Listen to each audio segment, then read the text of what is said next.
Saúdo os irmãos com a paz do Senhor. Vamos a abrir nossas Bíblias no livro de 1 Samuel, capítulo 4. Vamos a ler a palavra do Senhor,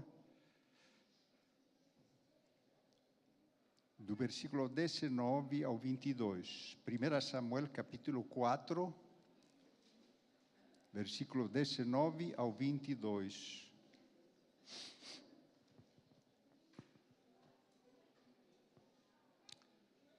Diz assim a palavra do Senhor.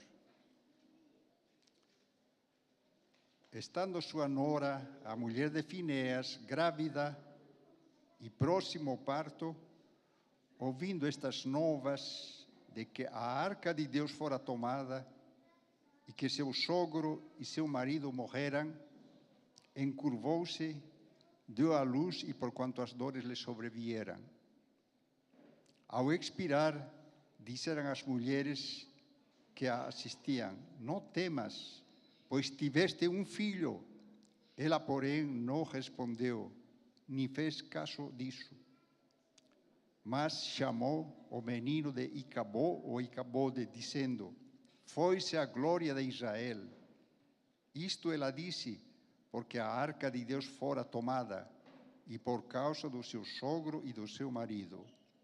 E falou mais: foi-se a glória de Israel, pois foi tomada a arca de Deus. Amém. Oremos. Pai querido, derrama de tua graça, Senhor, do teu poder, de tuas bênçãos gloriosas. Abre a mente, o coração, Senhor amado, de teus filhos, para, Senhor, receber aquilo que tu tens para nós. Fortalece, renova cada vida, Deus maravilhoso, que o Espírito do Senhor trabalhe em cada coração. Deus amado, possamos sair fortalecidos, Senhor, por intermédio de tua palavra. Te adoramos, Deus maravilhoso, por tudo e pedimos tuas bênçãos em nome de Cristo, nosso Senhor. Amém. Então, nesta manhã vamos a falar um pouco do livro de Samuel. O livro de Samuel é um livro assim, lógico, na verdade a Bíblia é um livro assim tremendo, é um livro maravilhoso, um livro que nos dá, vida, um livro que nos dá experiências assim tremendas. Não só assim a nível de crente, vamos a dizer assim, do crente verdadeiro que realmente vive a palavra, pratica a palavra. Sino também, às vezes, a palavra fala também para incrédulos, exclusivamente para incrédulos, para aquele que não tem Deus. Então, também serve a palavra. Agora, é evidente que dentro da igreja existem, já desde tempos remotos, desde o começo da criação do homem, pessoas que obedecem a palavra, vivem a palavra, e pessoas que também não vivem a palavra, apesar de viver dentro da casa, às vezes, de Deus. Então, essa história que aqui a gente vemos uma parte da história, depois você pode ler até em casa, a história de um profeta, de um servo, de um juiz do povo de Israel, que se chamava Eli. Né? Eli era um sacerdote do povo de Israel, só que este sacerdote, ele governou Israel por mais ou menos 45 anos, mais ou menos, só que, como já tinha idade, esta fase em que acontece este episódio, ele estava mais ou menos com quase 98 anos de idade e estava muito gordo, também estava quase cego, não estava enxergando, e era sacerdote de Israel. E naquela época, por herança, não? Os filhos também daquele sacerdote tinham que ser sacerdotes, ou seja, como hoje em dia são pastores, não? Então, Eli tinha 2 filhos, Ofni e Finéas. Ou seja, como o pai era sacerdote, Ofni e Finéas, porque o pai era sacerdote, eles também tinham que ser sacerdotes. Então, foram ordenados sacerdotes, vivendo lá no meio do povo de Israel, só que estes sacerdotes, eles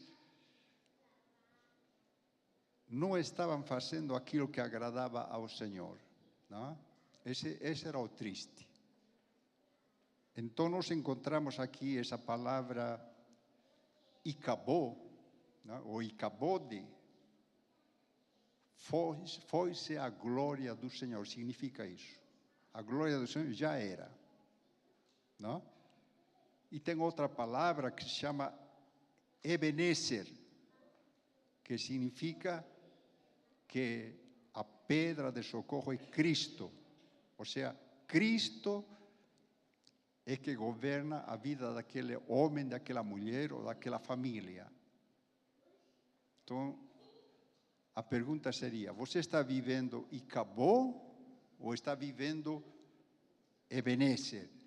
Qual que você está vivendo? O triste, irmãos, é que na família de Eli, que era sacerdote de Israel, imagina, sacerdote de Israel, que eram os filhos de Eli? Aqui em 1 Samuel 2:12 diz, não, que eram os filhos de Eli, filhos de Belial, ou seja, filhos de Satanás. Imagina, eram sacerdotes por herança, só que não faziam a vontade de Deus. Bom, não sei como ficava aquele pai, não? Sendo sacerdote de Israel, os filhos de ele sendo sacerdotes, viver aquela tristeza, sendo filho de Satanás, representando a Deus dentro da igreja, só que não estavam fazendo a vontade do Senhor. Então, isso já no começo, não, da raça humana. É triste ver isso. Mas isso aconteceu no povo de Israel. E as consequências são terríveis de nós servirmos a esse Deus verdadeiro.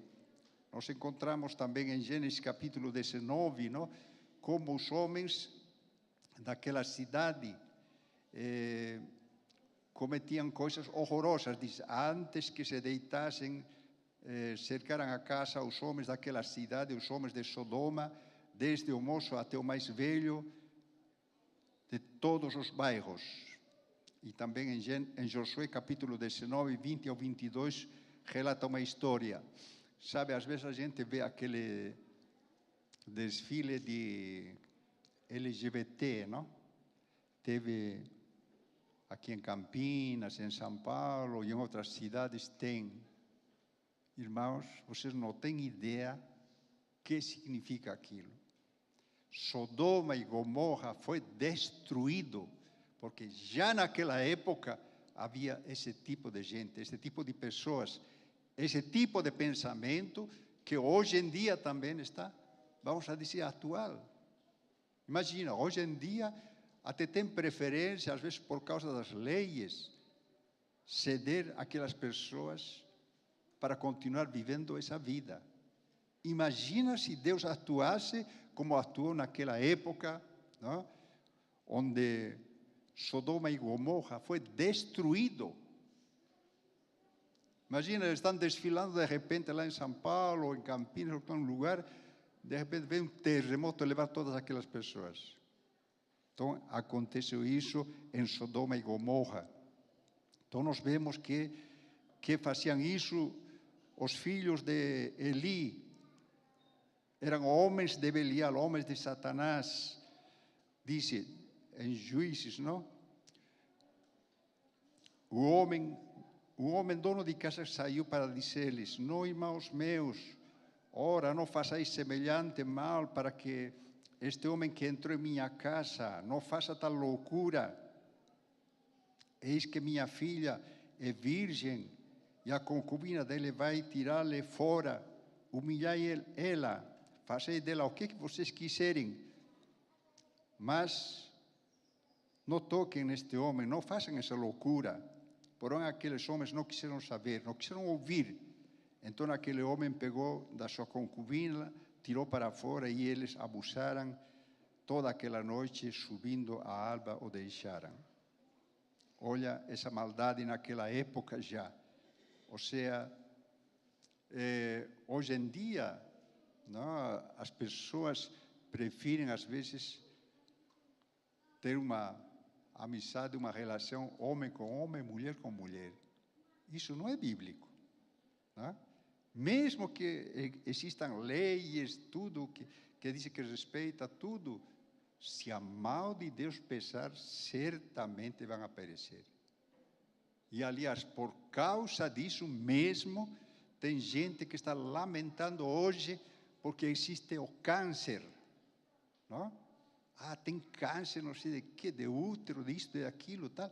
Por causa disso. E a pessoa não sabe, mas fica praticando aquilo que não é permitido por Deus. Coisas proibidas. Uma delas que surgiu nestes últimos tempos já é o AIDS. Ainda bem que conseguiram até um remédio para tratar, não? Mas logo pode surgir alguma outra coisa mais terrível ainda. Ou seja, o ser humano, como diz aqui a palavra, são aqueles que praticam coisas horrorosas, são filhos de Belial. Ou seja, os filhos de Eli eram filhos de Belial. Faziam obras satânicas mesmo estando dentro da igreja. Isso significa que eles não conheciam a Deus, não tinham uma experiência real com Deus, mesmo sendo sacerdotes. Ou seja, hoje em dia também existem pessoas, às vezes grupos ou igrejas, entre aspas, que dizem que estão servindo a Deus e estão fazendo coisas de Belial, como diz aqui a palavra. Então, não conhecem a Deus, não têm uma experiência real com Deus. Então, hoje em dia, nós podemos ver igrejas que às vezes estão fazendo casamentos de homem com homem, mulher com mulher. Então, são filhos de Belial, simplesmente. Então, aqui nos adverte aqui esta passagem de uma coisa tremenda. E os filhos de Eli estavam fazendo isso. Outra coisa que eles faziam, roubavam a Deus para si a oferta que o povo apresentava ao Senhor. Essa era outra coisa que eles faziam. Então, como hoje em dia nós trazemos nossas ofertas, nossos dízimos, e nós trazemos diante do Senhor, e certamente você vai ser abençoado. Agora, não podemos trazer oferta nem dízimo de mentira. Esse é um perigo. Não? O que acontecia? O povo trazia oferta e naquela época, digamos, trazia um cordeiro. Colocavam no altar e os filhos de Eli, não? Mandavam o ajudante, o servo, pegavam um tridente, assim, calcavam naquele cordeiro e pegavam a melhor parte e eles levavam para casa e eles comiam. Acho que Eli, o pai dele, também fazia isso. Resultado, o que aconteceu? Ficou obeso, gordo daqueles, não?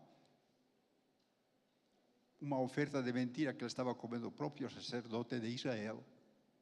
E os filhos dele também. Às vezes traziam a oferta, estava lá a oferta. A gordura tinha que ser queimada.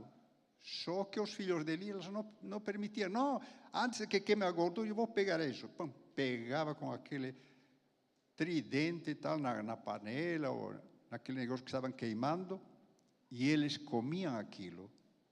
E não era agradável aos olhos do Senhor. Ou seja, isso mostrava que eles não conheciam a lei de Deus, não conheciam a vontade do Senhor.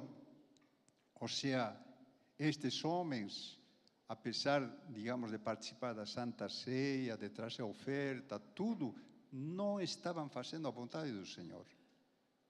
E hoje em dia é triste ver, às vezes, que tem igrejas que até colocam placa, não?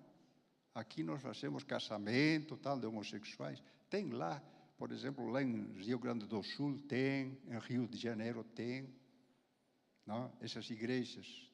Então, irmãos, nós temos que estar atentos.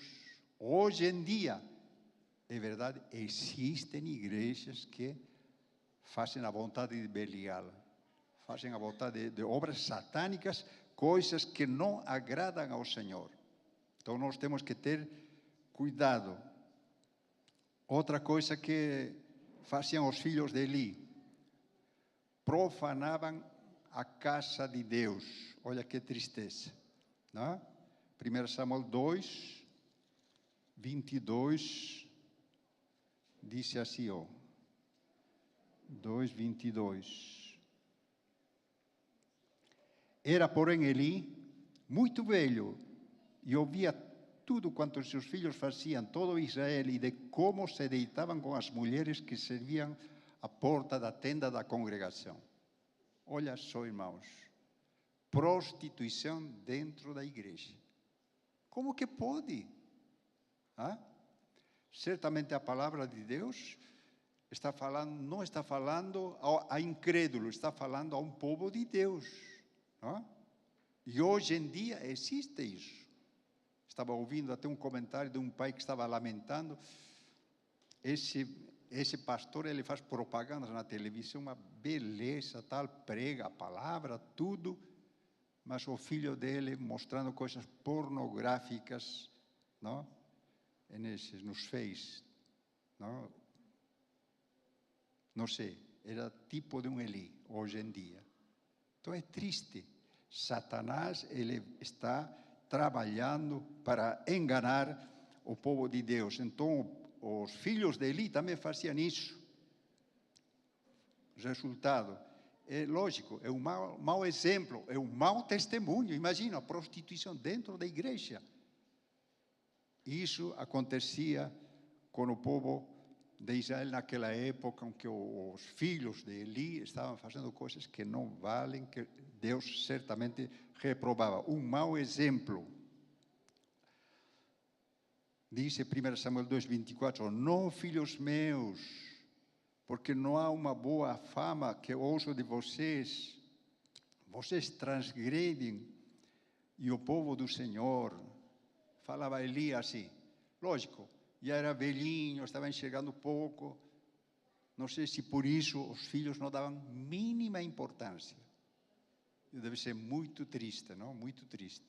Lógico. Ele até falava, mas eu acho que não falava com autoridade, não? Mas estava lamentando.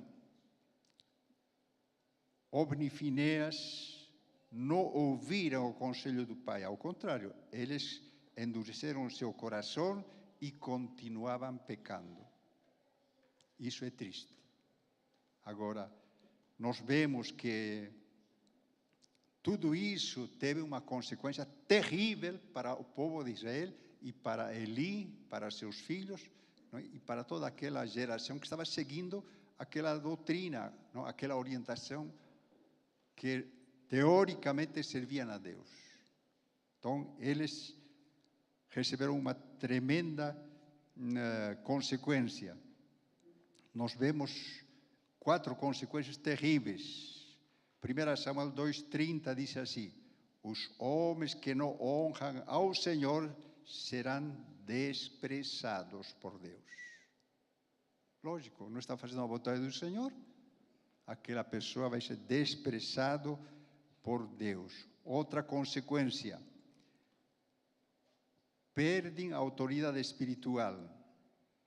Disse, não? Em 1 Samuel 2,31, es que cortarei de você os dias, o teu braço e o braço da casa de teu pai, para que não haja mais um ancião em tua casa.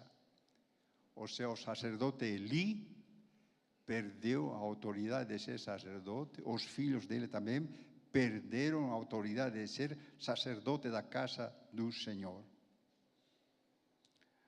Uma terceira consequência, passaram por necessidades por causa da desobediência, por causa de não fazer a vontade de Deus.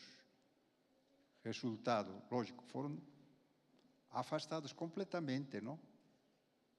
Lógico, o povo viu, foram se afastando, tal, não traziam mais ofertas, nada, até que eles tiveram que mendigar por 1 centavo. É triste, não? Então, essas são as consequências de não fazer a vontade do Senhor. Outra consequência que nós vemos são os problemas emocionais. Problemas emocionais também hoje em dia a gente vê, não? Pastores, às vezes, sofrendo com problemas de profunda depressão, com angústia, com tristeza, estando na casa de Deus. Era para ficar assim? Não. Não. Esse é viver a época, digamos, do Icabode, uma época sem Deus. Se você vive certamente um Icabode, a presença de Deus já foi, já era. Não está vivendo a glória do Senhor. Está vivendo o Icabode, ou seja, aquela fase onde Satanás está trabalhando em todas as áreas procurando destruir você. É isso que aconteceu com Eli, que era um sacerdote. Então nós vemos que os problemas emocionais, aqueles que entristecem a alma do ser humano, às vezes já vi pastores se suicidando, não? Acontece isso. Por quê? Porque Satanás trabalha a tal ponto que ele não percebe, é enganado e no fim vai aparecer no inferno. E foi para a igreja. Não é triste? É certamente que sim. Mas, irmãos, nós podemos vencer tudo isso se nós realmente nos damos conta, buscamos realmente ao Senhor, olhamos em Sua palavra, a gente jejua, busca de verdade ao Senhor, você não vai viver Icabode. O Icabode aconteceu justamente por causa de todos os pecados que os filhos de Israel cometeram sendo sacerdotes. Tá? E uma das coisas que aconteceu justamente foi isso, não? Com um dos filhos dele. Os filhos dele foram para a guerra contra os filisteus, que sempre tinha inimigos em Israel, como hoje em dia também tem. O crente também tem inimigos, às vezes você não identificou se era seu inimigo, mas tem um inimigo que está lutando para roubar-te da presença de Deus. O que aconteceu? Os filhos de Eli se envolveram tanto com as coisas mundanas, não? Mas os inimigos sempre levantando-se contra Israel.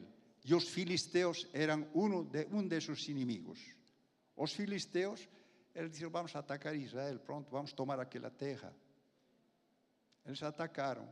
Mas o povo de Israel, ele falou, vamos enfrentar aqueles homens, vamos enfrentar, vamos a ganhar a guerra. Eles falaram assim, vivendo todo aquele tipo de pecado. Eles tinham como símbolo da presença de Deus a arca do Senhor.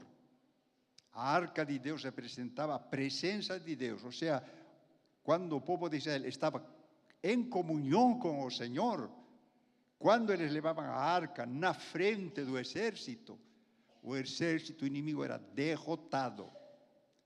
Mas aqui, nesta ocasião, o povo de Israel não estava fazendo a vontade do Senhor, estava vivendo todo esse tipo de pecado. O que aconteceu? Ele estava levando como uma simpatia, vamos dizer assim, como um costume. Vou abrir o Salmo 91 para proteger minha casa. Resolve alguma coisa? Vou abrir Salmo 23 para guardar minha casa. Resolve alguma coisa? Mais ou menos isso que fez o povo de Israel. Pegou a arca do Senhor para lutar contra os filisteus. O que aconteceu? 30.000 judeus morreram naquela guerra. Os filhos de Eli, o sacerdote velho Eli, não foi à guerra porque não conseguia nem andar por causa da obesidade, não? Porque se aproveitava das ofertas de mentira que os filhos pegavam e davam para ele, engordaram, só atrapalhou a vida dele e ainda ficou cego. Então não pode ir para a guerra. Mas os filhos que foram para a guerra, levando a arca como uma simpatia apenas, como um amuleto, vamos dizer assim, não da verdadeira presença de Deus. Não estava mais a presença de Deus naquela arca, por causa do pecado, por causa de uma vida que não correspondia ao Senhor. Eles foram para a guerra, morreu, não? Os filhos do sacerdote ali, Ofni e Finéas, morreram na guerra. Além disso, a arca do Senhor foi roubada. Mas a mulher de Finéas estava grávida no 7º mês. Não?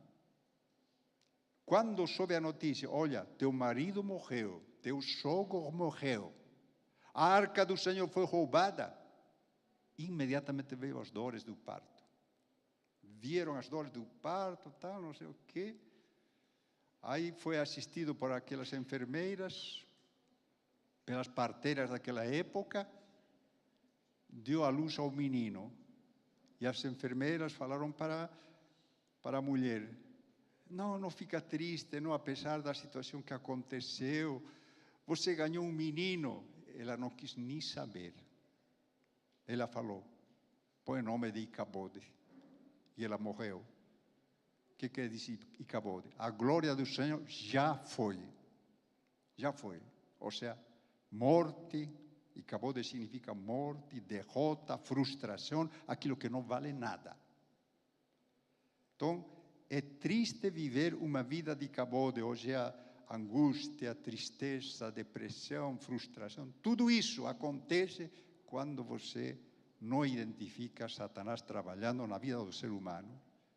Mas vamos entrar agora, se você escolher o Ebenezer. É o contrário de Icabode.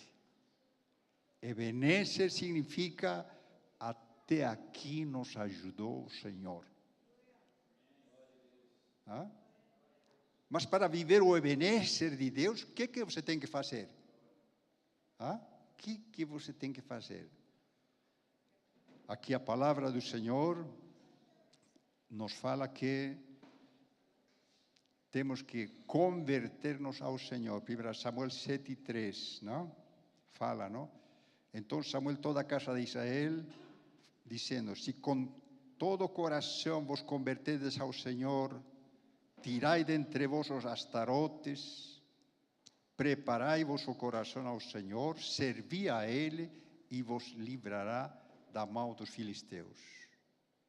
Ou seja, servir de todo o coração.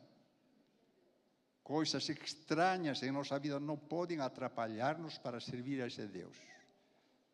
Ou seja, Satanás trabalha hoje em dia para tirar nossa mente, nosso coração da direção desse Deus maravilhoso que nos ama.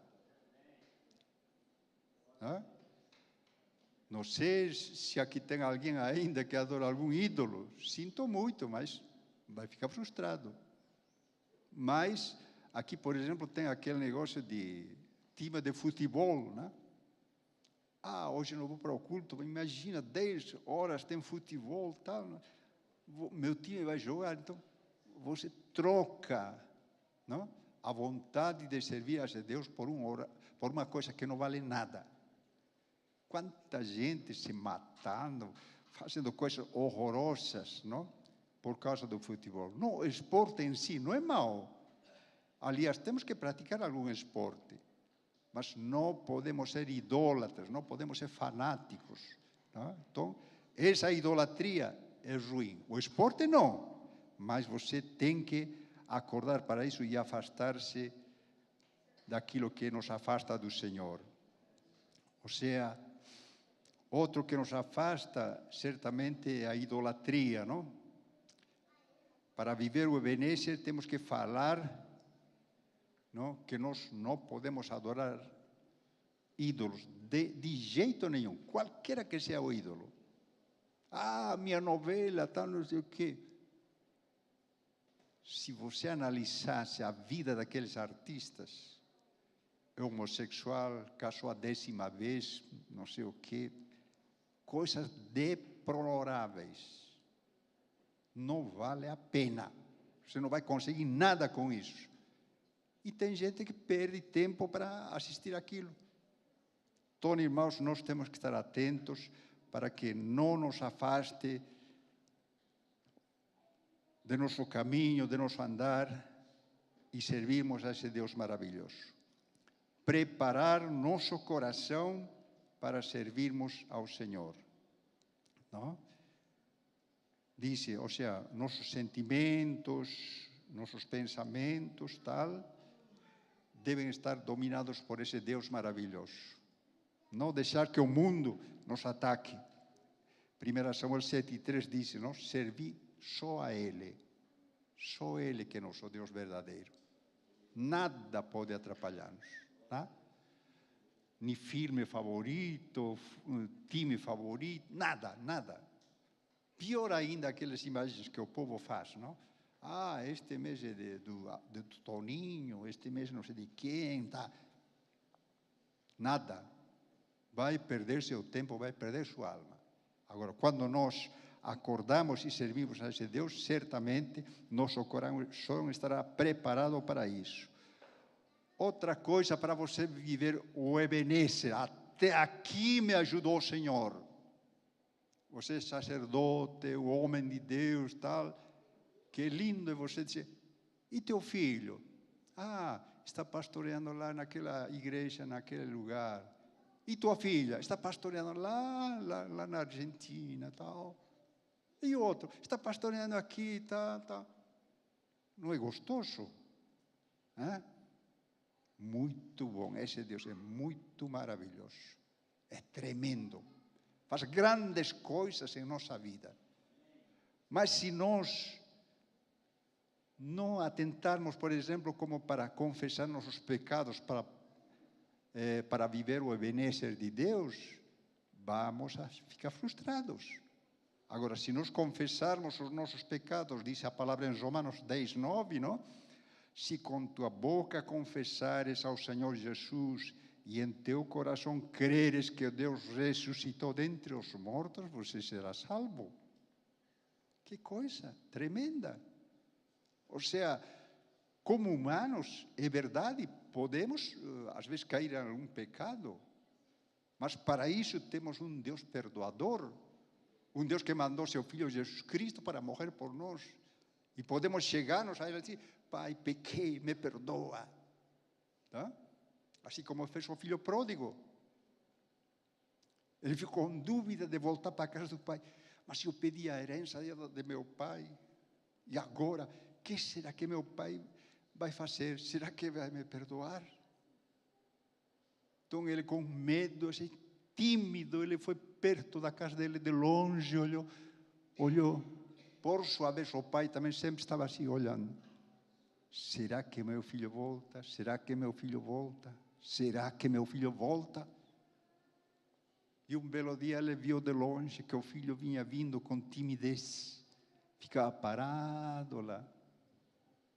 Aí o pai viu, é a silhueta do meu filho. Ele foi lá, correu lá, tal, abraçou, beijou, tal, não sei o que, colocou um anel, fez sandália nos pés, depois de dar um banho legal, tudo, recebeu o filho pródigo, o filho que estava perdido. Então esse Deus maravilhoso nos ama, Deus te ama, não quer ver você perdido, mas para isso é importante nós reconhecermos, às vezes quando a gente falha, quando a gente peca, quando faz alguma coisa que não corresponde a Deus, Pai, me perdoa. Você ora, você jejua, certamente esse Deus vai restaurar completamente a tua vida. Ou seja, uma quinta coisa para viver o Ebenezer de Deus, a vitória em tua vida, seguindo o Evangelho, é clamar ao Senhor. 1 Samuel 7:8 diz assim, não cesses de clamar ao Senhor. Tá? É isso que a gente fez ontem. Não? Das 7 às 19 e tal, Havia gente aqui clamando ao Senhor, orando ao Senhor. É isso mesmo.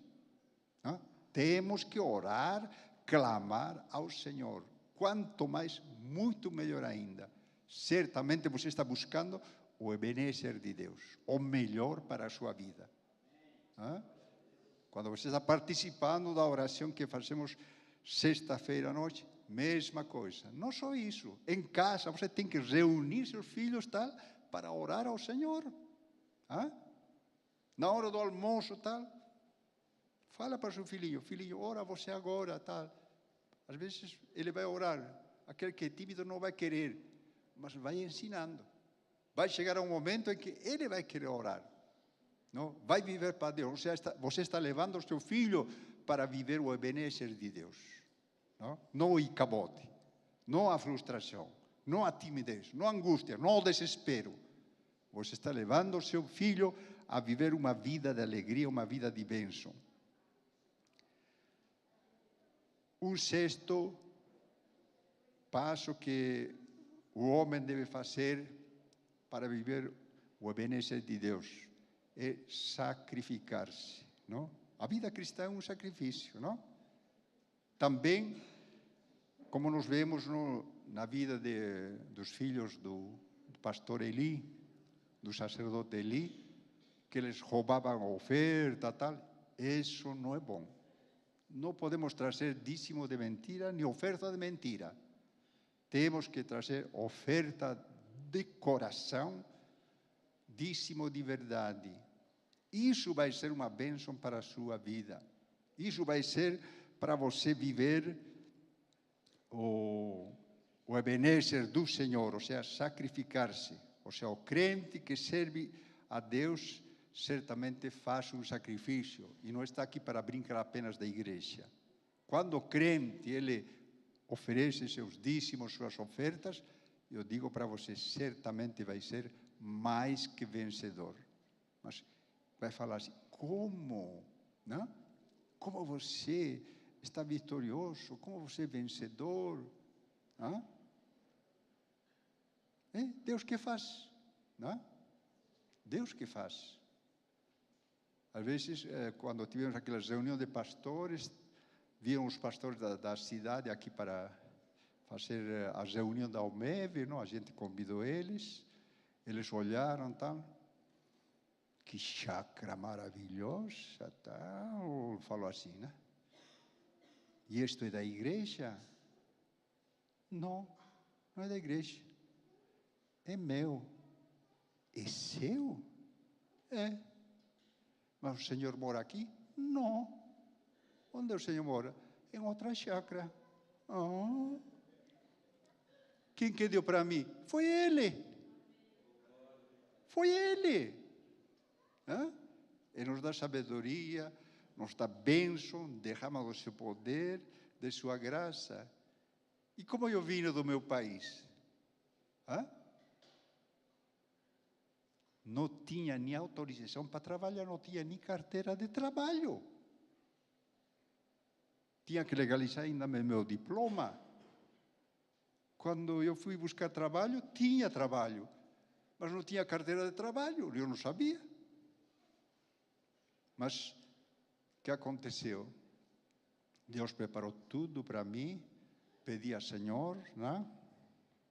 Dirige os passos, orienta meus caminhos. De repente, não?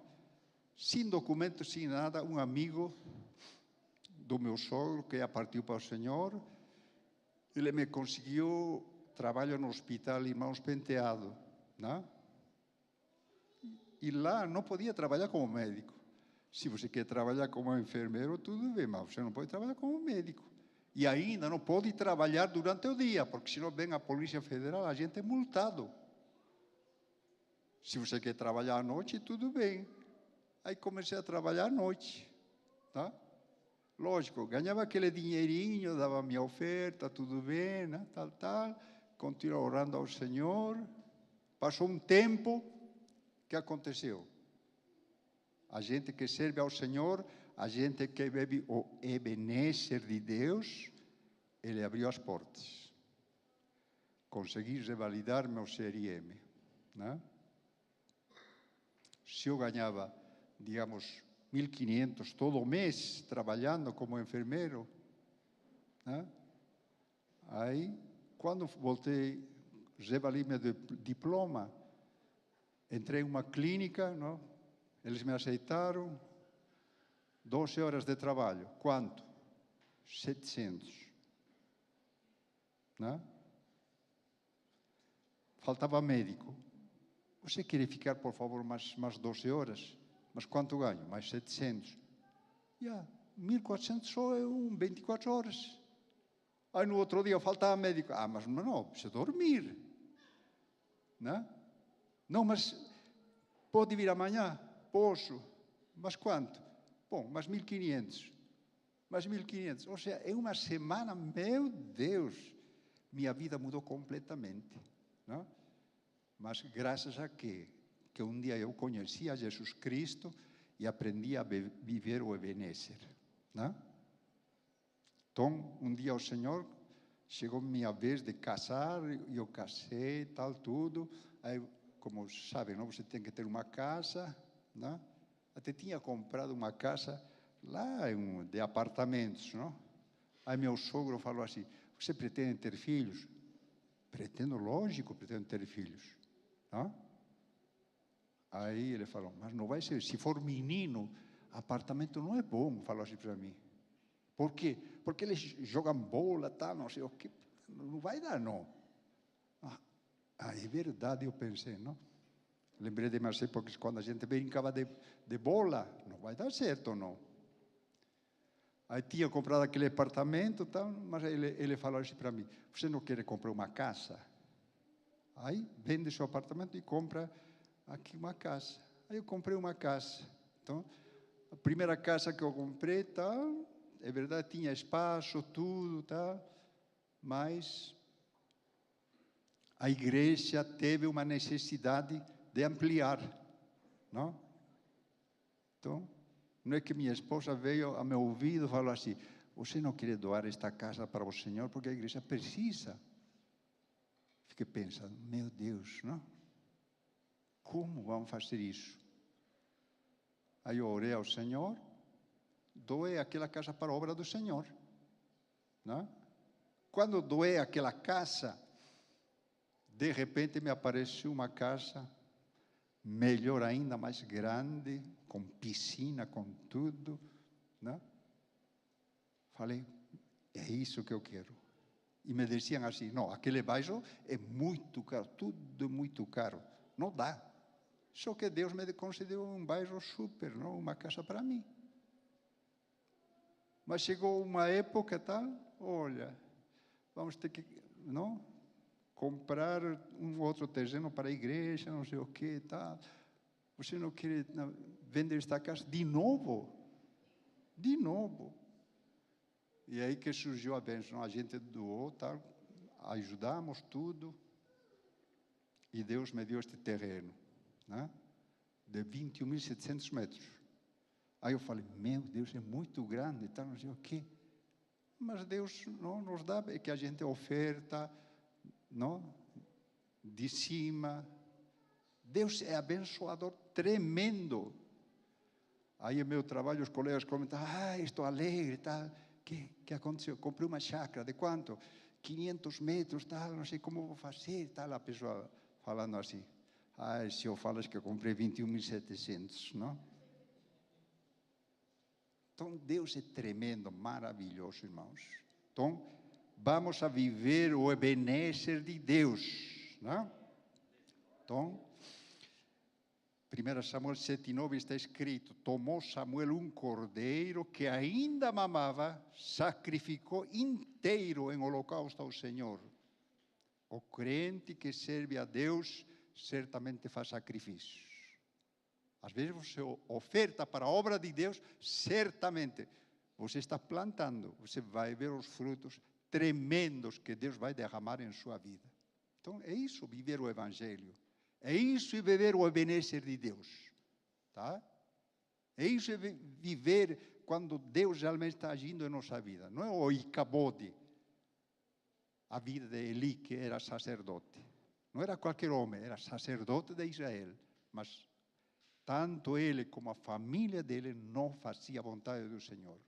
Não? Bem diferente de Samuel, não?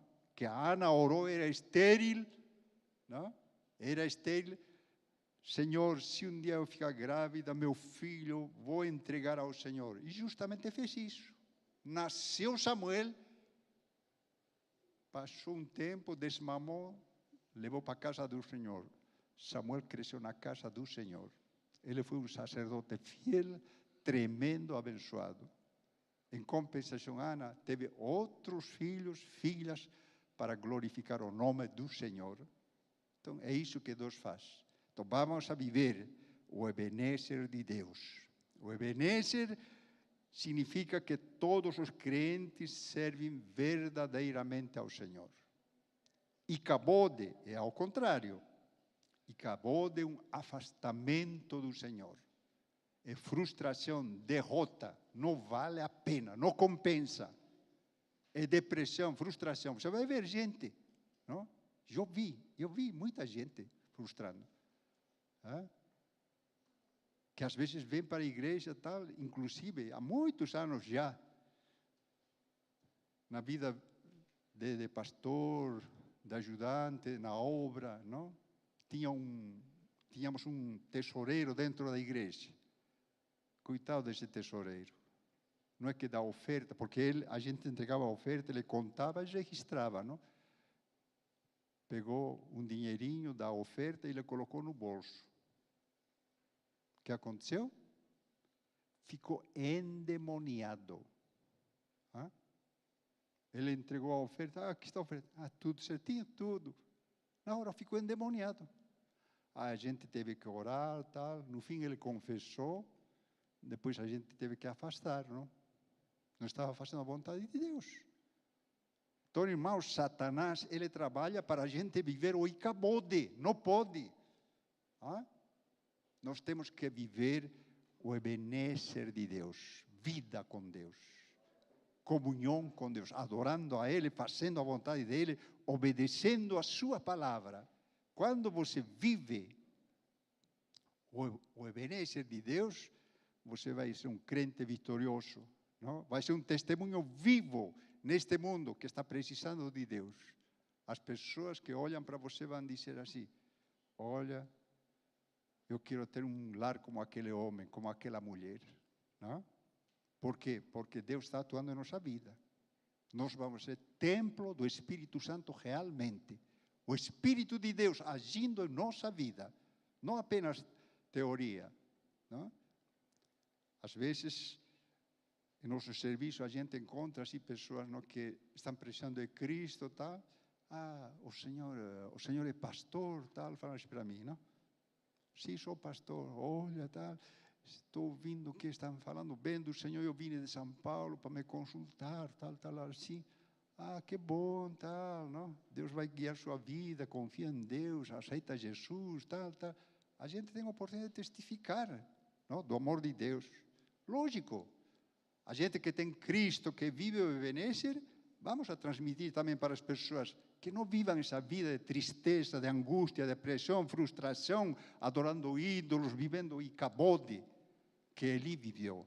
Não, podemos com toda a confiança, com toda a certeza dizer: vamos a viver Ebenezer, a presença de Deus em nossa vida, fazendo uma diferença tremenda.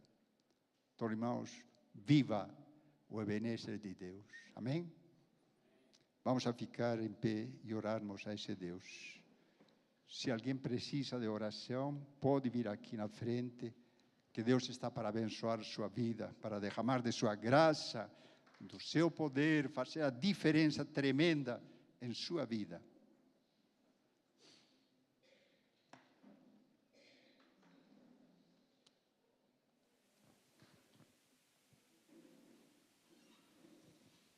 Glória a Deus. Oremos. Deus maravilhoso e eterno, te adoramos, Pai querido. Engrandecemos tu santo e glorioso nome. Meu Pai, te adoramos, Senhor, por resgatar-nos das trevas, por comprar-nos com tua sangue preciosa. Nos livra, Deus maravilhoso, de viver, Senhor, da opressão deste mundo, dos enganos, das tentações. Nada deste mundo possa atrapalhar, Senhor, nosso caminhar. Deus querido, queremos, Senhor, que tu Espírito Santo opere ricamente, Senhor, em nossas vidas. Na vida, Senhor, de cada uma destas vidas preciosas a teus olhos. Derrama de tua graça, de tuas bênçãos poderosas, Senhor. Abençoa seu lar, abençoa as famílias da igreja. Cura, Senhor amado, aqueles que estão doentes. Levanta para a glória do teu nome. Derrama de tua graça, do teu poder, que tu operes milagres, maravilhas, como sempre tens feito, Senhor. Deus amado, estamos aqui, Senhor, para engrandecer teu nome, para adorar-te, porque só tu eres um Deus poderoso, que faz grandes coisas em nossas vidas. Pai querido, derrama de tuas bênçãos poderosas sobre a tua igreja. Pai amado, abençoa, Senhor amado, nossas vidas, abençoa nosso trabalho, abençoa nosso lar, nossa cidade, que possamos andar em tua presença. Pai querido, nos livra, Senhor, de toda cilada. Pai amado, enche-nos com teu Espírito Santo. Deus maravilhoso, opera milagres, maravilhas, Senhor, em nossas vidas. Te damos graças, Deus maravilhoso, eterno, e pedimos, Senhor, tuas bênçãos sobre a tua igreja. Em nome do Pai, do Filho e do Espírito Santo. Amém, Senhor. Amém. Quem precisar de oração pode vir, irmãos, aqui para orarmos por você.